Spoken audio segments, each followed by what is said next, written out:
It's fine. Okay, welcome everyone. Welcome to Blue House Yard. On behalf of Meanwhile Space and LFA, I'd like to encourage you all to engage with the discussion later.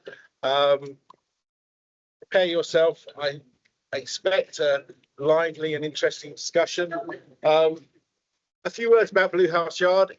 We have just renewed our lease here. We know we're going to be here for a bit longer. It's one of our favourite places for no other reason. That's when. Do I need this? Is that better? You do, yeah. Okay.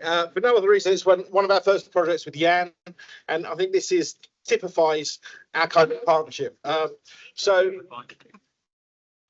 I am going to encourage lots of discussion from you lot as well as this lot, and I'm going to hand over to Emily, my colleague, who's going to chair today's panel. You're going to need one of these, I guess. Welcome, everybody. This is the third of our industry events that look at different topics on each occasion.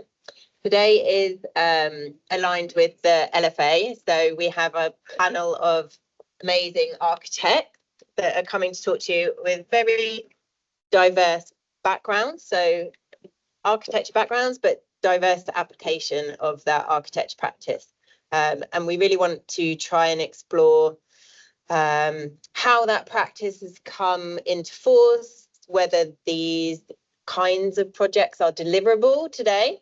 This project was set up in 2016, so we're on year 8. It was supposed to be 4 years.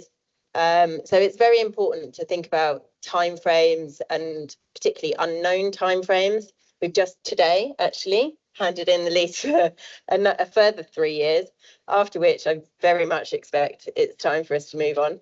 But there's lots of issues that come up with that unknown and undefined time frame that we want to try and explore today.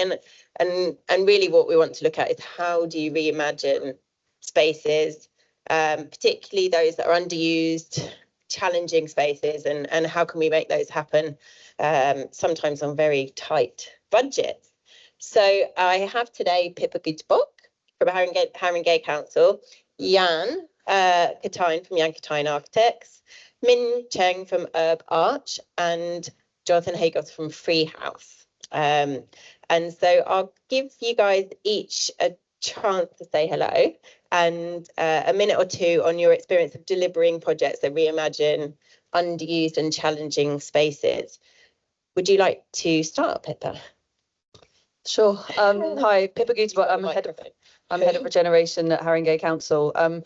I was very excited to be invited because this Blue House Yard means an awful lot to me, because it was the first project I delivered on behalf of the council when I joined, whenever it was, 7 years ago. So, and actually, as I was saying to Emily, it was probably the most straightforward.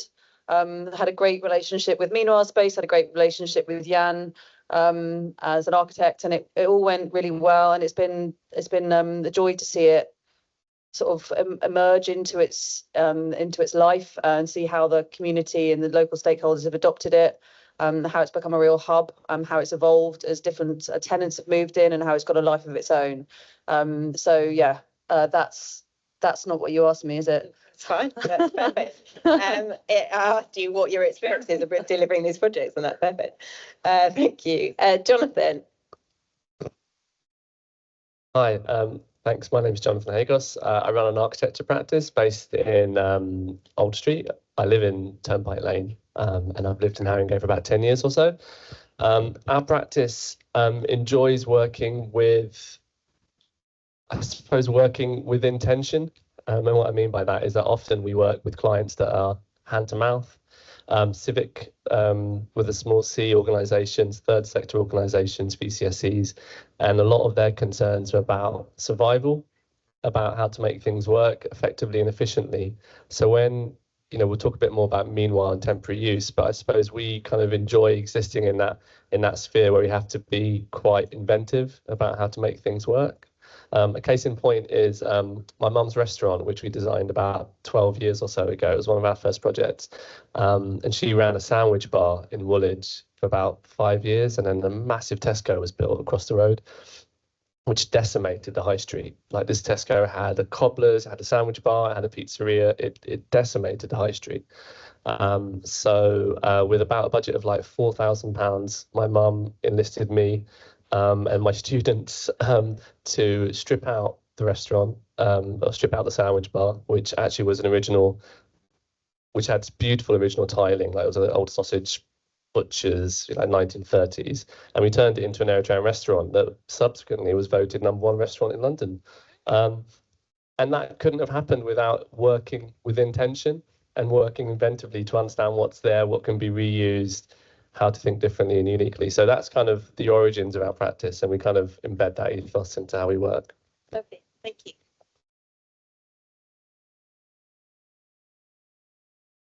Yep. Hello, everyone. My name is Ming Chang. I'm an architect and an urban designer. I've been working in the private practice probably for the past 20 years on architecture and urban design project. But for the past 18 months, I've been working on as a regeneration officer in Harrow Council. And that's how I came across Emily and Jan, because I was a client to commission them to do a project in Harrow, which will, I think, is going on site. Yeah, I think it's going on site this month, Monday, right? And I think it is a very interesting, in terms of meanwhile use project, is a real challenge to try to convince a local authority to do it in the first place because of uncertainty. Because I think is the word of meanwhile use actually scares the client quite a lot. And it is funny that we are actually sitting in Blue House Yard, because this is literally the project that actually convinced the leaders and also the directors in the council to say, this is actually what you mean by a meanwhile use project. And subsequently, we have commissioned a wonderful team of Jan and Emily, and we define working collaboratively quite a lot. We actually trusted them to ensure the client, which is actually the local authority, to ensure that to let them actually do the job. And we're hoping that it will be I'm sure it will be a very successful project, and we'll look forward to see it in probably towards the end of the year, isn't it? Towards the end of the year, yeah. So Thanks, Ming. If you could pass to Jan. Sorry, Jan. Lean over a bit. Yeah. Get cozy. Get closer. Yep. My name is Jan Kattein. I'm an architect. I'm also a writer, and I'm a lecturer too at UCL. And my practice was involved in conceiving Blue House Yard and then also building it. I'm responsible for some of the plumbing on site and some of the electrics too. Don't tell anybody. And my children have helped to dig the foundations of the toilet block. So it was very much a family effort. The practice has a real interest in architecture as a sort of civic pursuit. Architecture in particular in the past sort of 30, 40 years has often been seen as something that was about creating an object, an insertion on a site. And I'm really keen, and I've written my PhD about the idea that architecture as a practice is something that actually has an amazing potential to engage people and to leverage economic benefits, but also educational benefits, to bring about community cohesion. And it's really great to be at Blue House Yard now and see it thriving, because it is the very much an example of how that's played itself out. And that was from first principles, because when we got the site, we didn't go away and hire a contractor to fence it all off and build some buildings and then eventually hand over the key when they were done.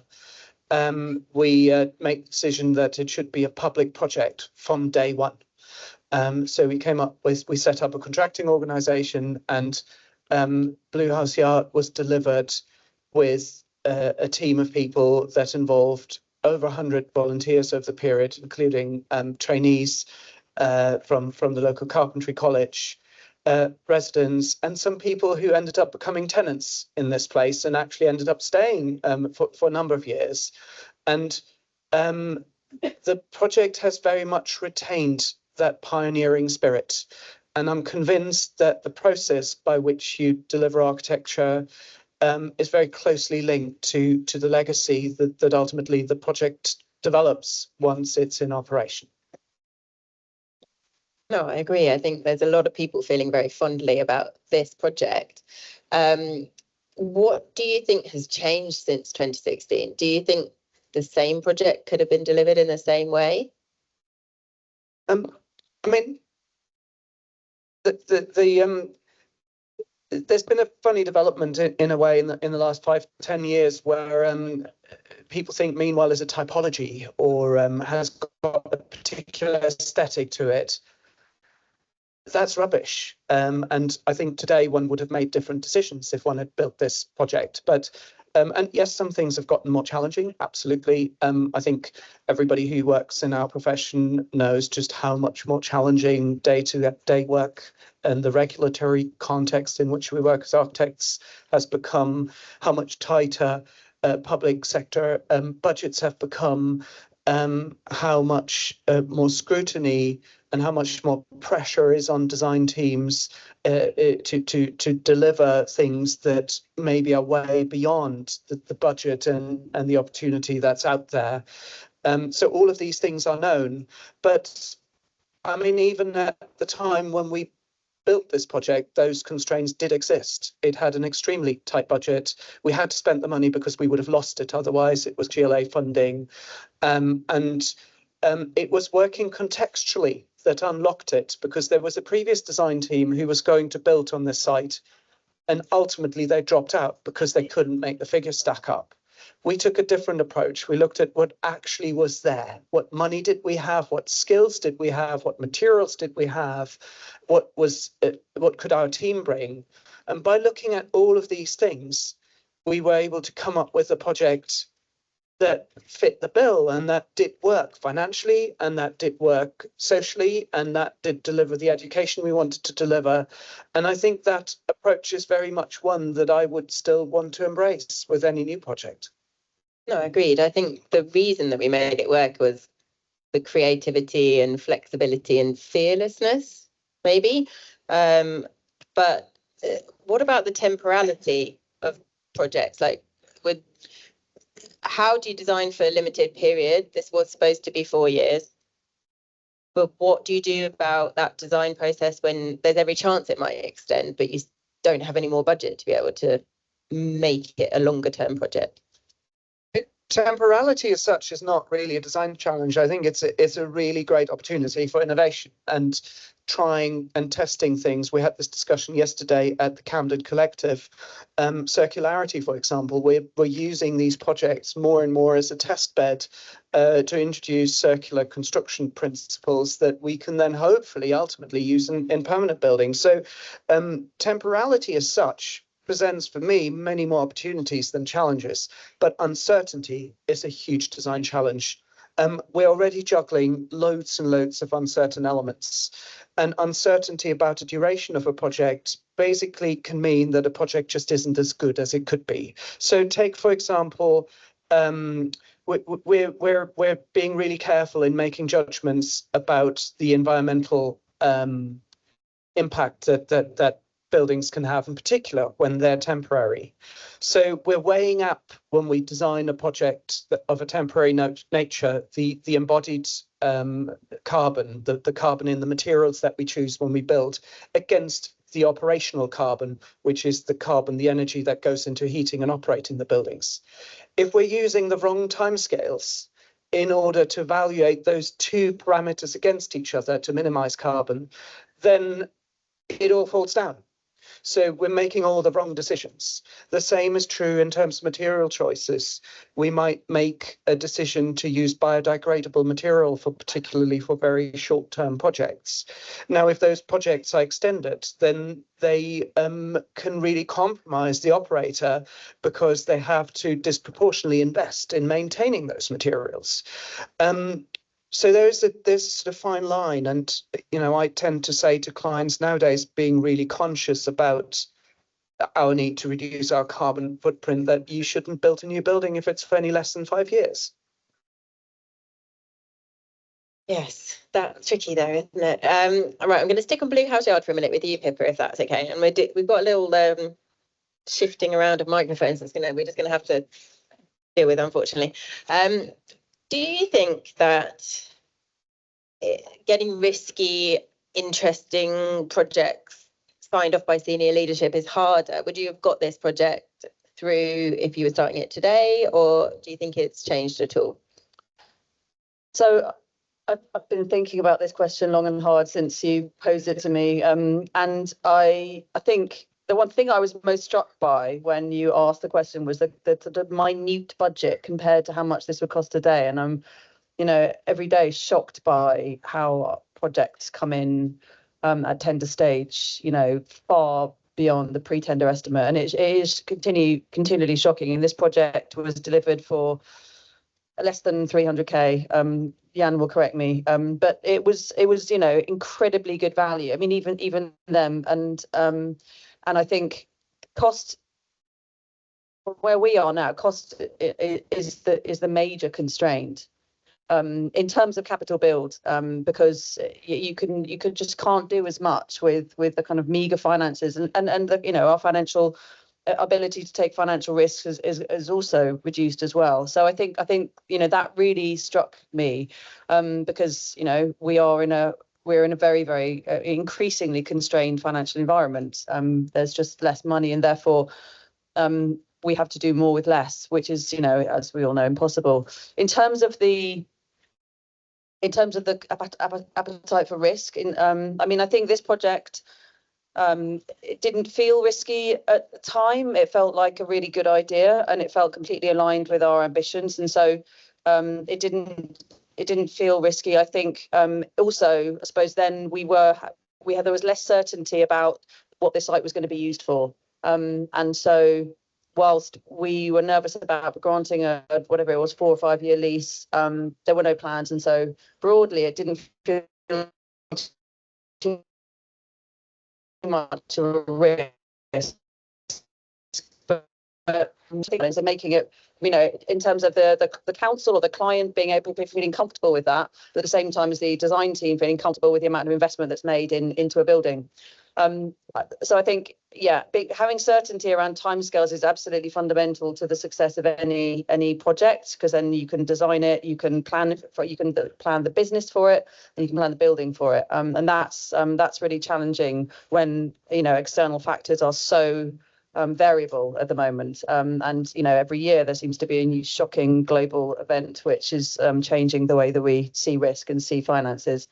But I think politicians and members and senior officers are understand more and more the value of investing in places and placemaking which add value, create places, and create cohesion. So I think there is a better understanding, certainly within Haringey, about the value of a place like this. Well, that's good. I think we certainly would struggle to. I think it's 260,000, and the last 50 of that, meanwhile, space borrowed from Big Issue Invest, and they wouldn't give it to us now. We even that tiny amount. They'd say that we're too highly geared. They wouldn't give it to us.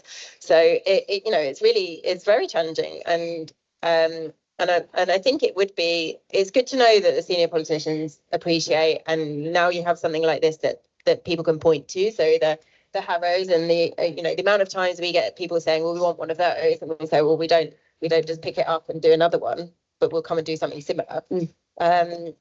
Is super valuable. Like being able to point to something like this and show people around definitely reduces that risk. I'll just add one other the other risk factor, which is about the expectations around rental income and revenue, which is the kind of $60 million question. I mean, this I won't share the business model because that would wouldn't be fair on you, but okay, I don't mind. but I'm not, but it's not a revenue generator. This isn't making the council stacks of cash, and I think that has changed. I think the the expectation that everything that we do has to try and generate some income for the council, because the council's are bleeding money in social care, unfortunately, and that's getting worse day by day. So I think we're all under huge pressure to find rental income wherever we can. So I think it would be, I mean, harder in that respect to argue. That's not to say we couldn't do it, but it just becomes really hard, and we had to be really targeted about where that would happen. And this is a live conversation because, Wood Green, there will be other opportunities coming forward over the next 5 to 10 years, because we can't, because we have bits of our estate which we'll need to do something with. So it's going to be a live issue. And I think it won't be impossible, but we have to be much more articulate about the social value. We have to probably articulate, what that looks like. And you were really good at doing that at the beginning, and that was really valuable. But not everyone is quite as good as articulating social value as you guys were. Yeah, well, we're super passionate about it, I think. But it's but also having somebody like you in our corner to fight that battle with colleagues who maybe don't get it is really very important. Especially when they want to achieve everything. Jonathan, can I come to you? Thank you, Pippa. Just on that, how we reimagine problem and temporary sites, particularly when they're expected to do everything. They need to be flexible, sustainable, demountable, mixed use, like bring an income for the landlord and do that all on a shoestring budget. Is this just like a fallacy, or is it something that we should be picking and choosing what our battles are? That's a great question. I mean, as everyone was speaking, I was kind of musing on a few thoughts, which I think echo that question. I mean, in a way, working on projects which have a shorter intended timescale or lifespan kind of breeds, I suppose, a kind of collegiate agility in the way you think about trying to find creative solutions. So, I had a case in point, which was my mum's restaurant, which wasn't necessarily intended to have a short time span, but it was intended to happen quickly because of necessity. And that led to kind of creative thinking about where we could source materials, who could, what labor meant, what like knowledge exchange, skilling, and that happened quite informally. And then maybe on the flip side of that, we've just designed an exhibition at the British Library, which is going to have a lifespan of 4 months. We've got a much more sophisticated team around us. The economics of it are clearer. It kind of stacks up. But again, with that kind of, with the clarity of the intended time scale or lifespan of that exhibition, we understand where materials can be sourced, how they can be installed, how they can be demounted, how they might lead on to future exhibitions.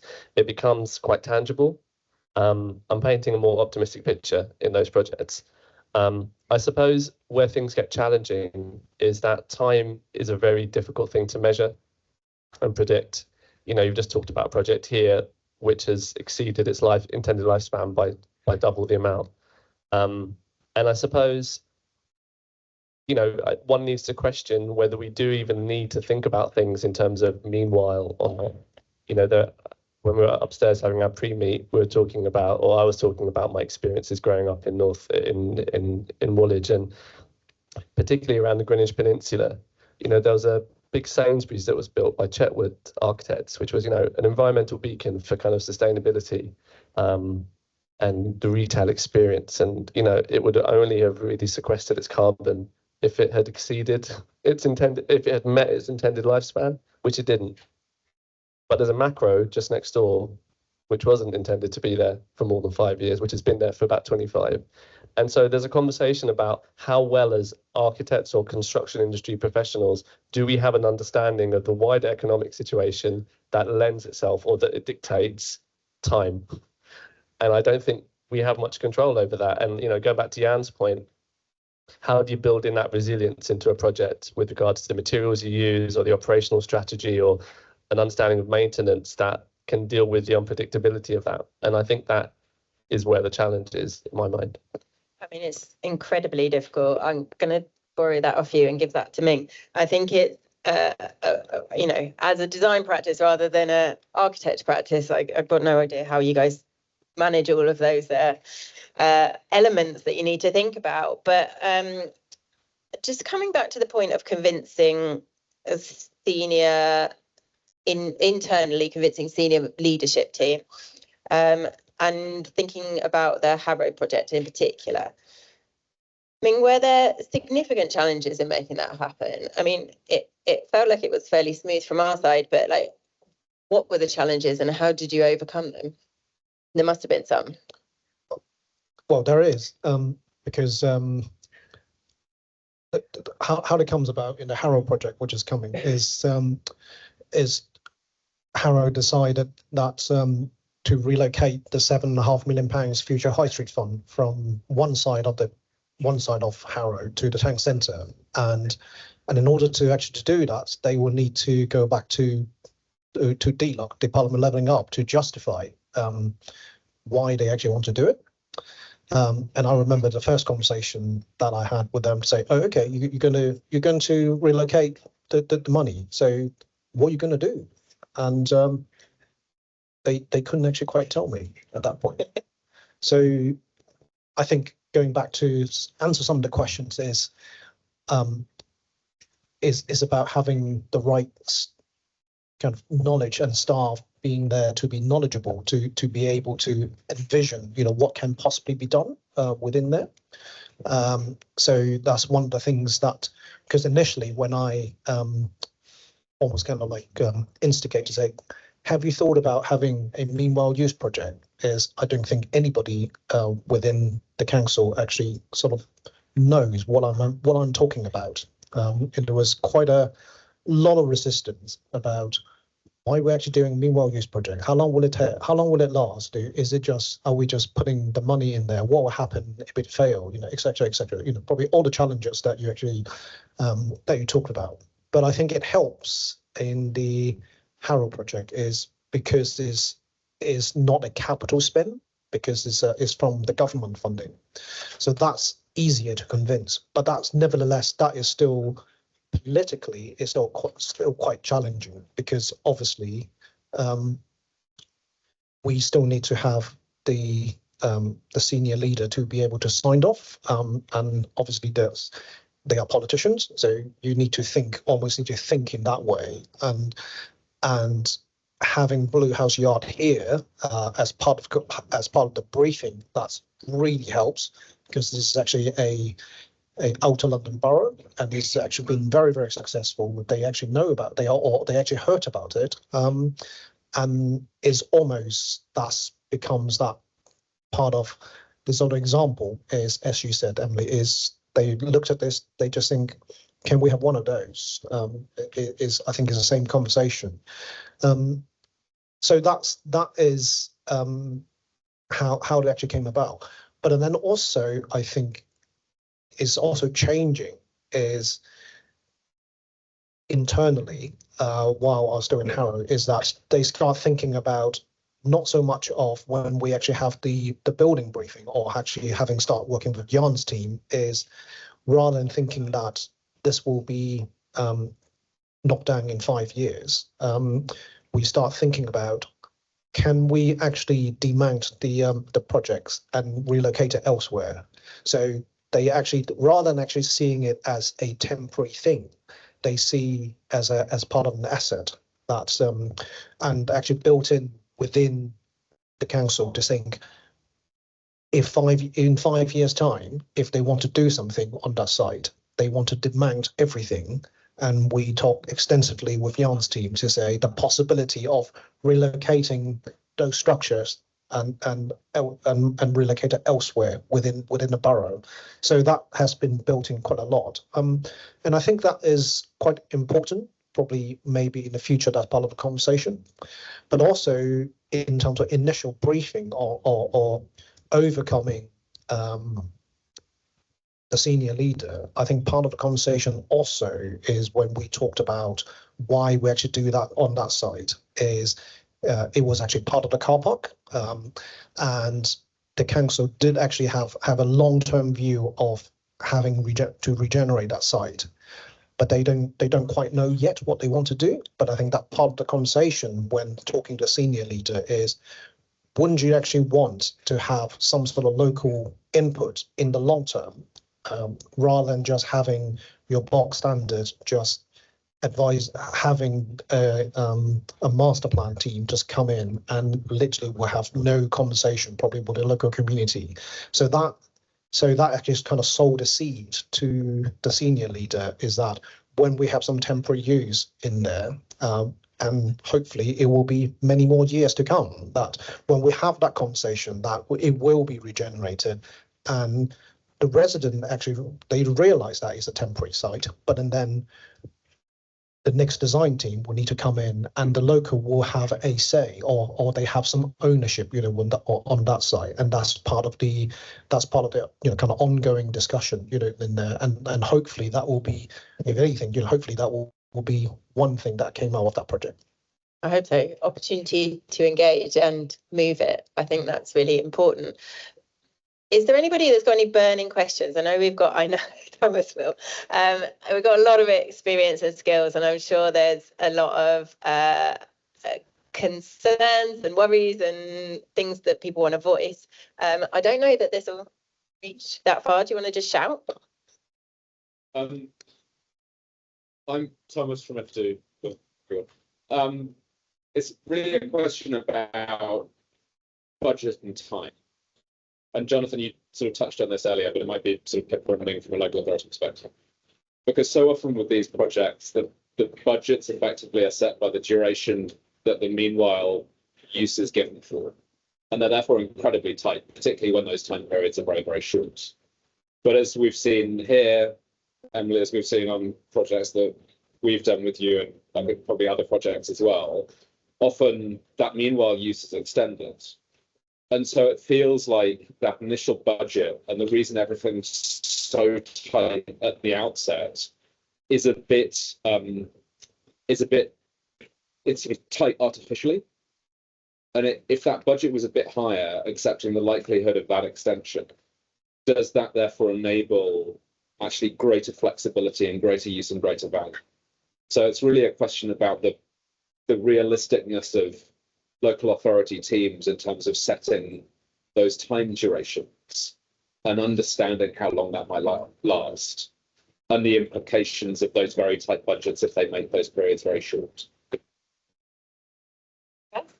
Yeah, really interesting question. But I'm fascinated to know which budgets have been set based on duration, because Oh, you want? I'll repeat the question. The question was, it was a very long question, Thomas, but it was essentially around if projects are given a certain time frame by landlords or local authorities or developers because they hope to be able to redevelop at a certain point, and therefore they say, well, this is a 3-year project, so we don't want the budget to be more than X. But actually, that's a kind of artificial time frame, potentially artificial budget. Is like kind of setting these barriers and time frames. Like, what can be done about that? Is really the question. So, I suppose what I was going to say was, from my experience, is that we haven't been very good at setting budgets, or appropriately scaled budgets. Not because we have a metric about, if it's 3 years, it's this much. If it's 10 years, it's this much. Mainly, budgets are set in a more arbitrary way, to do with how much money's available, how much somebody thought it was worth. And sometimes they're, ridiculously low, but sometimes having a low budget is better than no budget. It means you kick off a project, people get excited, and then you can maybe leverage more budget later on. So I take your point. I suppose your point is about, like, meanwhile projects have artificially small budgets. Yes, and I agree.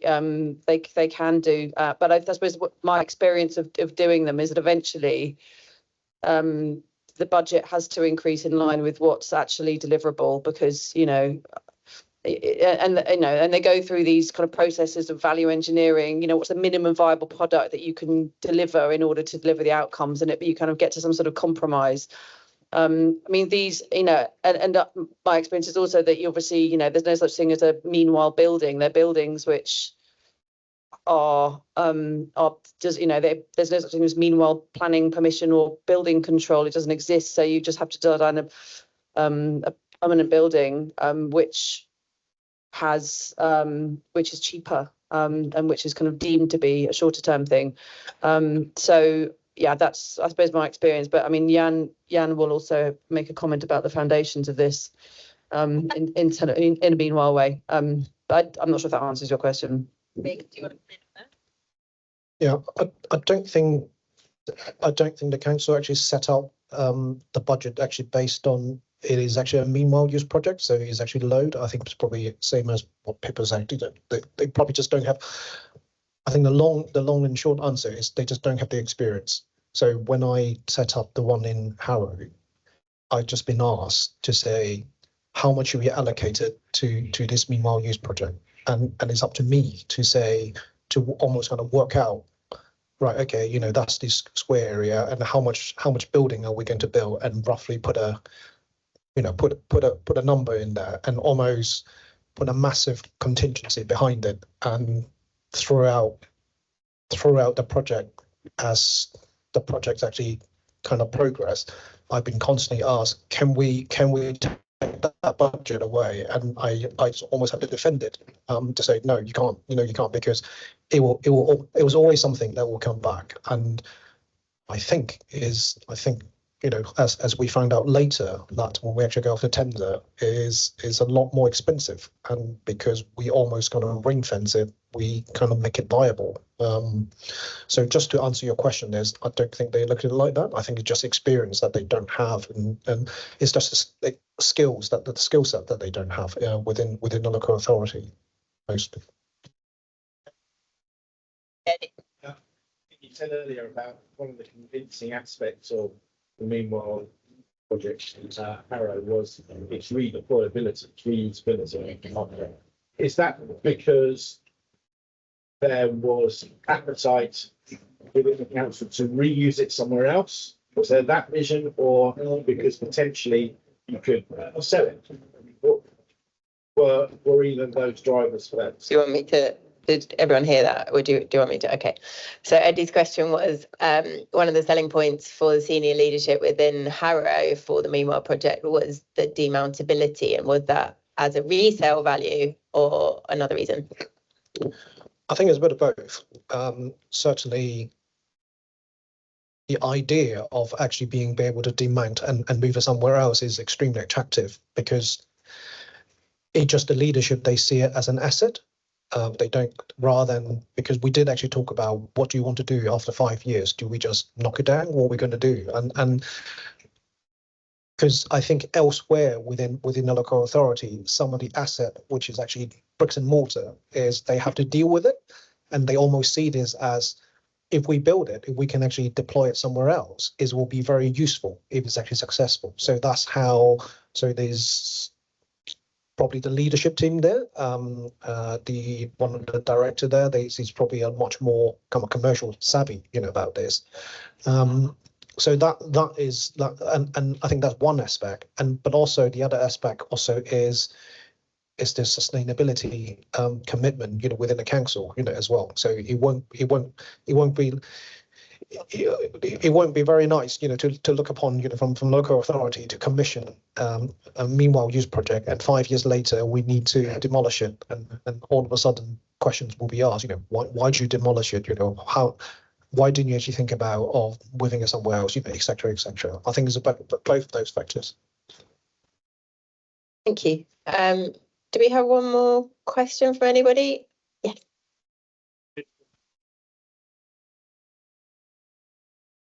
First one is, you've all said how difficult cost is, and that's one of the biggest challenges. But having worked in other local authorities, suggest that procurement may be an equally big challenge. So, any tips you've got around how to work with procurement to get the best? Meanwhile, be good. The other question is, as you're probably all aware, homelessness is a massive issue for local authorities at the moment, and the temporary accommodation bill is huge. And so a lot of sites like this will now be considered for modular housing for homeless people, etc. And I suppose, does that mean there's a risk of losing the cultural opportunities? How do you balance those sort of these challenges? Two very good questions. I'm going to pass to Jonathan for the first one because we talked about this at length upstairs, and I'm sure he's got a few things to say. Yeah, hi, you're right. The question. Oh yeah, the question was, it was acknowledged that cost was a quite critical factor in how effective meanwhile projects can be, but also that procurement is equally, if not more, potentially a factor in determining the success of a meanwhile project. I agree. I think it is.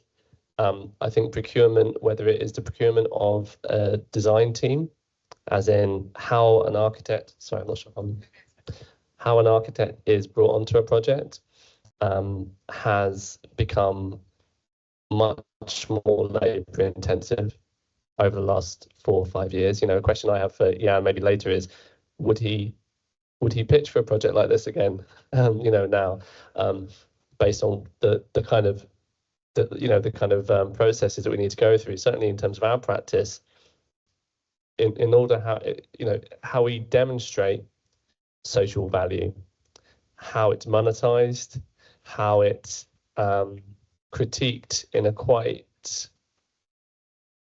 binary way, can make it really challenging, because also we're having to demonstrate high quality at the cheapest price, and those two don't align at all.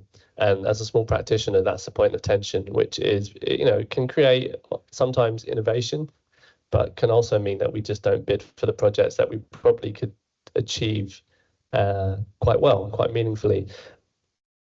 Maybe just moving on in terms of how projects are actually procured, I often find that some of the conversations are quite, I don't want to name any councils or name any public sector organisations we've worked with, but there's often a methodology that is accepted and acceptable.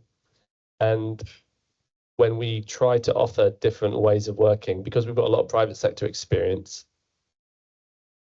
we often find that we hit quite a few obstacles in terms of how we might achieve certain things, especially when it comes to perhaps thinking about how we might expedite construction programs, like using contractor design portions within traditional procurement. Often we hit roadblocks in terms of how that might be managed, the risks associated with that. And as architects, we're trying to demonstrate to procurement teams the advantages and disadvantages of different procurement approaches.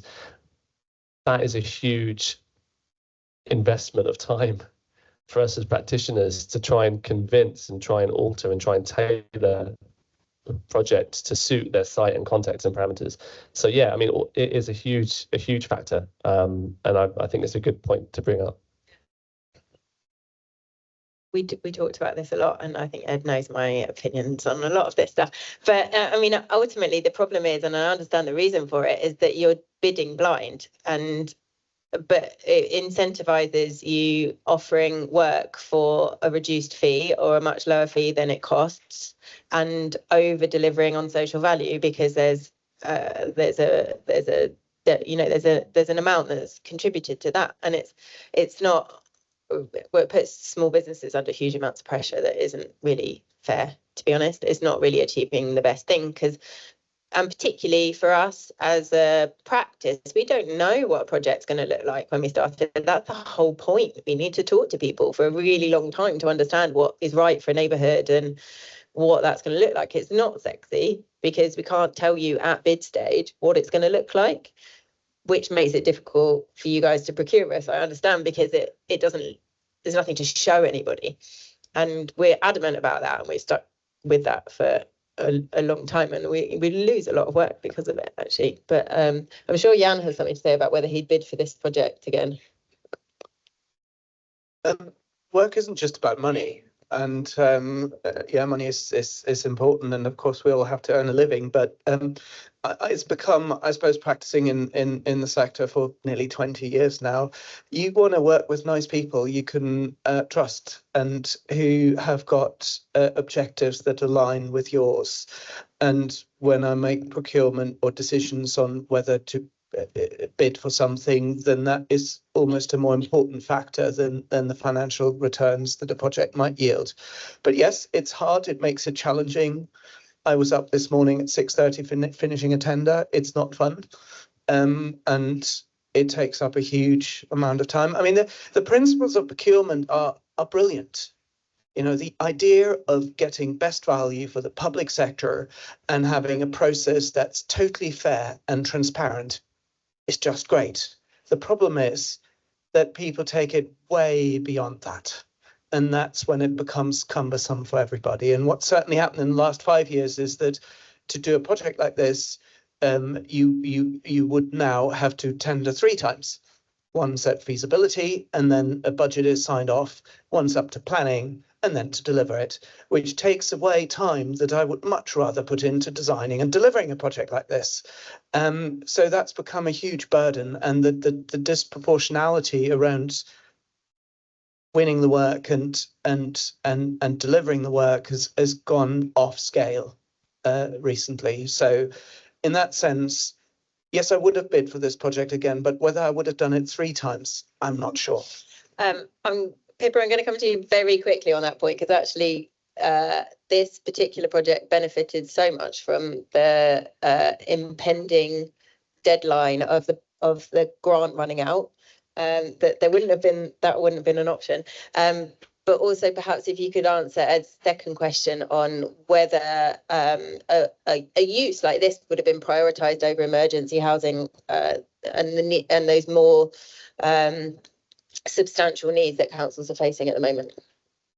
It's a really good question. We've done a lot of work in Wood Green strategically planning what needs to go where. Station Road is a priority for placemaking. This site and all of the ones which we own, we are prioritised for placemaking because of the strategic importance that it plays in relation to the route up to Ali Pali, the local economy. So whilst, but there are other sites in Wood Green. There's one up towards Ali Pali, which is a vacant site, which is going to have temporary housing delivered for homeless people on it. So there are sites which are coming forward which will deliver that. But we've done a lot. We do a lot of work with planning policy colleagues on what sites need to do what, which ones are appropriate for housing, which ones are appropriate for temporary housing, which ones are appropriate for specifically placemaking, supporting the local economy, and this one is definitely for the local economy. That may change in the future, but for now, that's what this bit of Wood Green is focused on. Sorry, we're sharing one here.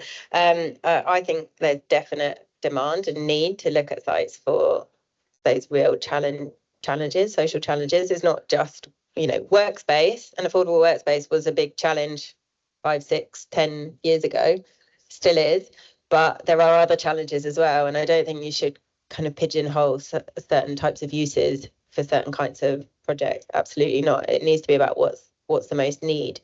But also where the money is, right? Like if there's money for it and there's space and there's people keen to try and solve a problem, then I think that should happen in that way. I'm really aware of time. We did start a bit late, but I have one question that I would like to ask around planning. And I'm not sure which of you really wants to answer this question, but there seems to be something going on with planning, and particularly around short-term projects for us, where the planning system doesn't seem to have to abide by its kind of own rules of when it gives you responses to planning applications. So on one project this week, we've had a determination of 12 months. We've been waiting on a 3-year lease we've had. So 3 years. And a year of that has been waiting for planning to respond. In another borough, we've had 10 months. And that, again, is also a short-term project. And it just eats into the delivery. And it's really frustrating. And in that second one, we paid for a pre-app, £8,000 for a pre-app on an 180 square metre building. 10 months later, we still don't have any kind of urgency to make it happen. I'm going to come to you, Jonathan. Is this something you're seeing? You're nodding like you're seeing it somewhere else. Is it just us, or is this something that's happening elsewhere? And do you know why? I wish I knew why. I've not had one project in the last, I don't know, I don't want to exaggerate, but probably 5 or 6 years that has been determined in its in the duration defined by legislation, whether it's 8 or 13 weeks. We've had a couple of projects that have been 19 months. And actually, in that instance, the client just built it. I mean, this was a restaurant in and I mean, actually, it's public knowledge. It was a grade 2 listed kind of farmhouse, and they just built it. And then we've now retrospectively got planning permission for it, because the commercial, there was no commercial viability of them being able to wait that 19-month period. We're not seeing planning conditions being determined in time. We're not advising any of our clients to do pre-apps anymore. We just say, let's go straight into planning. At least we can have a conversation with the case officer if they're hopefully in good time, because we're not seeing the pre-apps kind of coming through expeditiously either. So it's not just you. It is, I think it's everyone, but I don't know why. I mean, because I love the public sector, I do. I love planners. So, I'm thinking, yeah, they're probably overstretched, under-resourced, underfunded. And I don't want to create an adversarial, cliche relationship between architects, contractors wanting to develop and the local authority, because I think we've been there and it's not very helpful. So, but I don't know why. No. I mean, I know they've got no money. Yeah. So it's for our projects, I think having a good relationship with the planning authority, like we have in Regen, we have a really good relationship with the planning authority. We sit on the same floor as them. We develop planning policy with them. We work very closely with them, and so for our projects, we're able to have a more up close and personal conversation about what's to try and unblock things. But I know why things gets blocked on other projects, because some things I know have been delayed for months and months and months. And what planners say is, firstly, their budgets have been cut, slashed as much as everyone else's, and they find it very difficult to generate income. So those planning authorities where there isn't a huge amount of value, they can't generate that many planning fees. In central London, where there's more kind of value, there is more resource and there's more officers available. I don't know if that aligns with your experiences. I think that's a real challenge. So if there aren't that many big schemes coming in, there's less money for planning officers. I think also what we're told by planning officers is that if you have a pre-app, then we can advise you what you need to do in order to get planning permission. If you go straight in for planning, then you end up with loads of variations, which then take a long time to then determine. So we're always told that if you have a pre-app, then it should speed things up. And obviously that's not always the case for you, but we're always advised to do a pre-app. I know, and I know one project locally which was delayed hugely, and it was a community charity which was really delayed, and I didn't know about it until it was too late. But that took a long time, and I think that was partly because they didn't have a planning expertise on the applicant side, or on the architect. The architect wasn't very experienced in planning, and so when the application went in, it didn't do everything it needed to do, so it delayed everything. So I think with the right expertise, and I sound really sort of like, yay, it's all fine in Haringey, but there is a league table. We're not too far below. We're not like at the bottom on this. Apparently we're pretty good.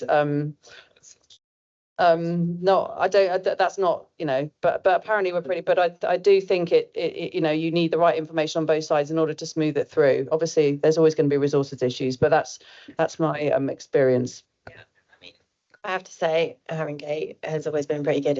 We're not talking about anything here. We would always go for pre-app normally just to get input and so that we can guide it, but less so recently, right? Yeah.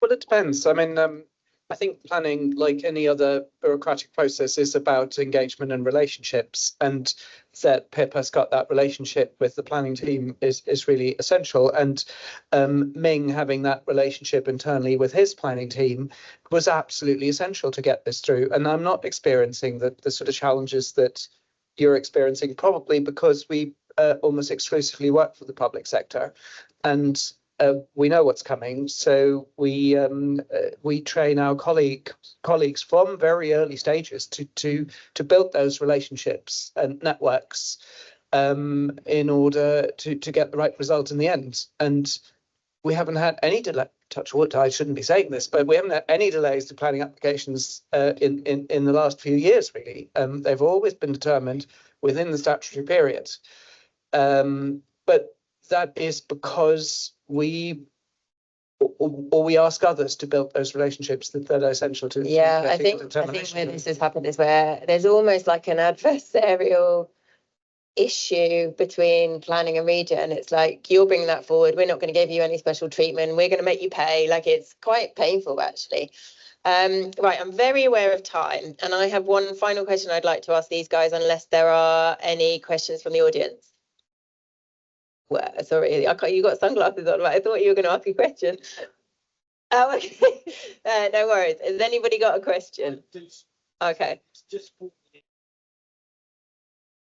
Thanks. Dan,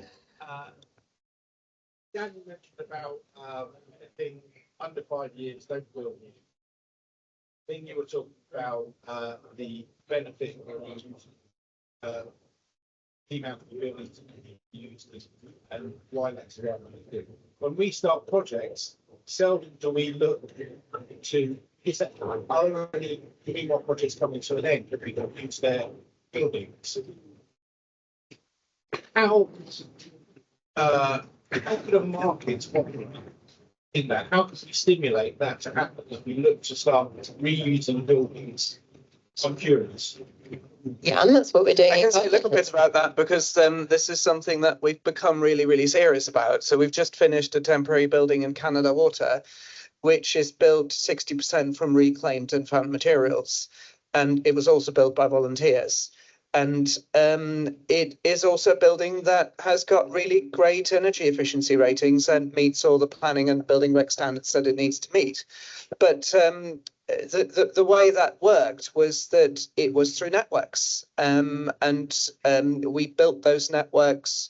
We often go to a place and then we leverage the networks locally to get the buy-in. So in Canada Water, British Land, who's the landowner, and the people who financed that project, have got a massive supply chain of contractors that are all building out the Canada Water Master Plan, hundreds of them. And the first thing that was done was that at quite senior level from British Land, communication went out to all those contractors to say, what can you give? What have you got left over? And that included skills as well as materials. And stuff started coming, and we stockpiled things and we designed it in, and off we went.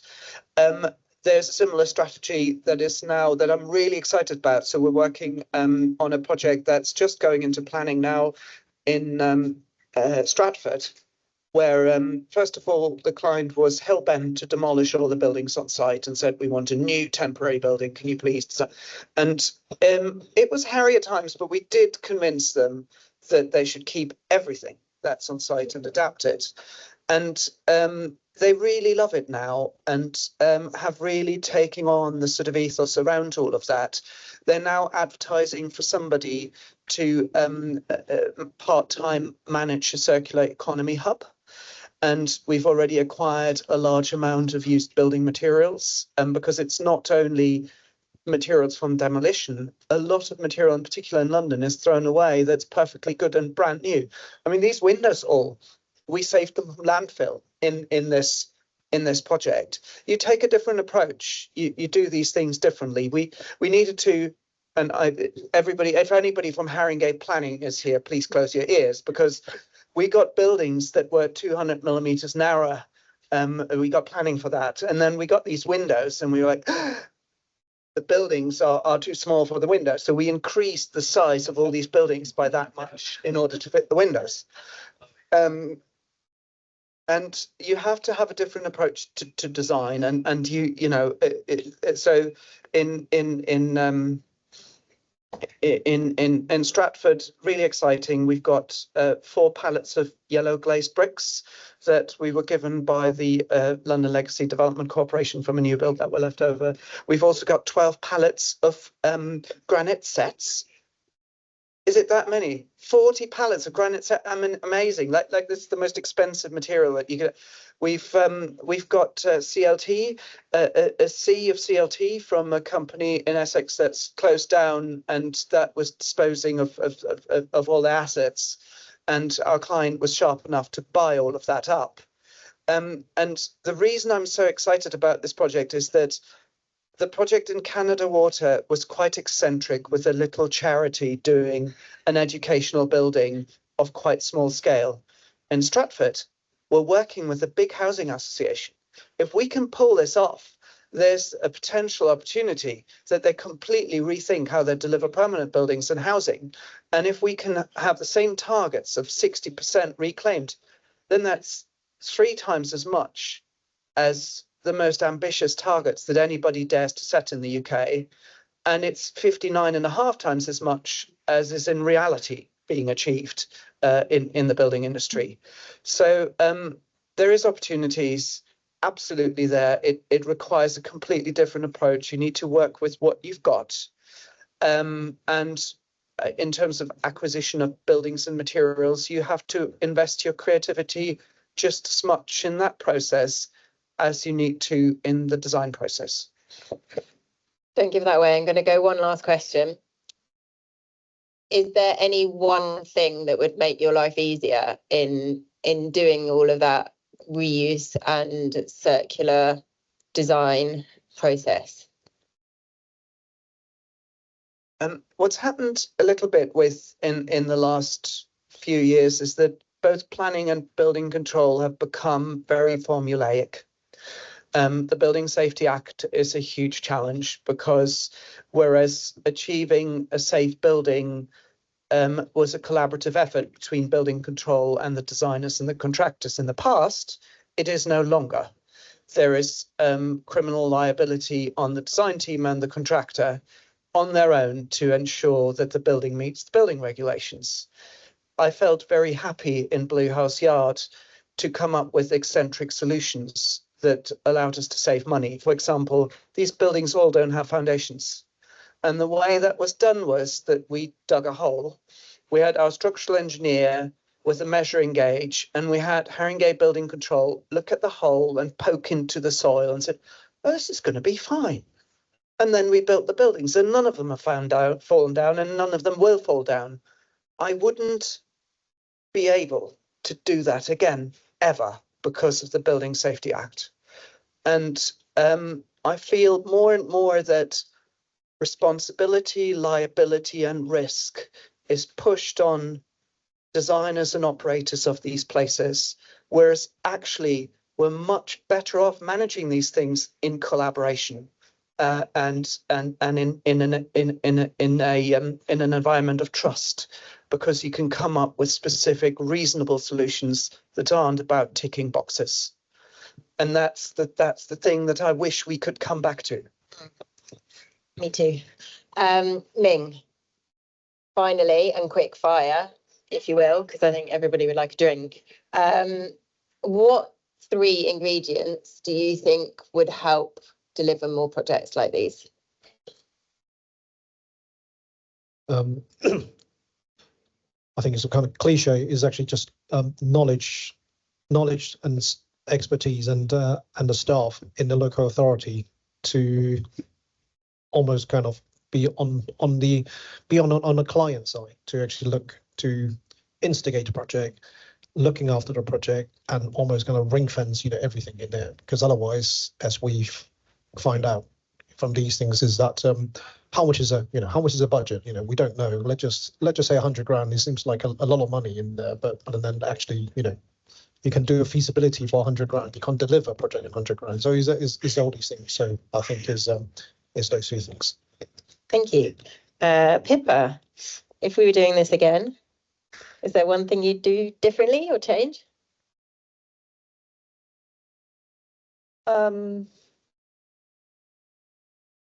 I think we may have done a better job at wayfinding, so people knew it where it was, and so that people could see it better from the street. Because I think its visibility and its presence has not been felt in Wood Green as well as it should have done. But you know, we've got a couple more years to try and sort that out. We can give it a go. These guys are nodding over there. Look, Jonathan. Finally, if there were one thing you could change about the system to be able to deliver more projects like these and more of the projects that you deliver, what would it be? Okay, can I answer the question with something different? It's I don't know if there is one thing that I would change. I mean, I think we're all, I mean, you know, speaking to Jan's point, it does require all of us to work really collegiately and collaboratively to make anything happen. I think maybe one group that we've not talked about is the communities that maybe sit within the areas of change. And often with local people, and it's just an observation, I find that meanwhile spaces or interventions are treated with a degree of suspicion. A bit like the Mars rover suddenly landing and like probing around, and you know, and I meet people who are like, oh, that's a signifier that I will no longer belong here. And bad meanwhile use doesn't really understand or maybe respond to that. I think good meanwhile use, I think, starts those conversations really, really early. As you said, before there's a physical manifestation of what meanwhile use is, starts to create a bit more of a dialogue about need. And I think guides people along through that change. So I think, you know, I mean, I live in the area, I've seen Blue House Yard, and I kind of know what it's done for the community as other meanwhile uses have done in Haringey. I would speak to maybe investing in that process a bit more, because I think those conversations need time and they need investment in people to be able to have those conversations. I agree. It's a huge thing, and that we as an organisation invest in massively, but I don't think others do. But Pippa, did you have something to say? So I just wanted to add to the long while. So Yeah. long while to coin somebody else's phrase, but just to build on what Jonathan just said, I think there has to be a plan for what happens afterwards. I'm really not a believer in, you know, just doing it with no plan afterwards. And not to say that we've got a massive plan for this, but I am trying to hatch one. But I think to build up, to create a community, to create a kind of a hub, a place, a sense of belonging, and then to not give any attention or care to the people that use it and depend on it without a plan, I think is a real missed opportunity. And you know, these should be seen as incubators for a kind of a future phase and be planned in from the start. Absolutely, they cost a lot of money, so there's no point doing a flash in the pan as far as I'm concerned, unless you're thinking about the longer term impact. It's using it during the short while to achieve that long-term impact, and here has always been about incubating different uses. Yeah, so where do they go? We'll talk about it. Thank you very much to my panelists. Once again, we've touched on really the importance of partnership and trust to be able to deliver this. I think the last two industry events have really harped on about that as well, but it is really important, and we will probably talk about it again. Thank you so much to Jan, Ming, Pippa and Jonathan.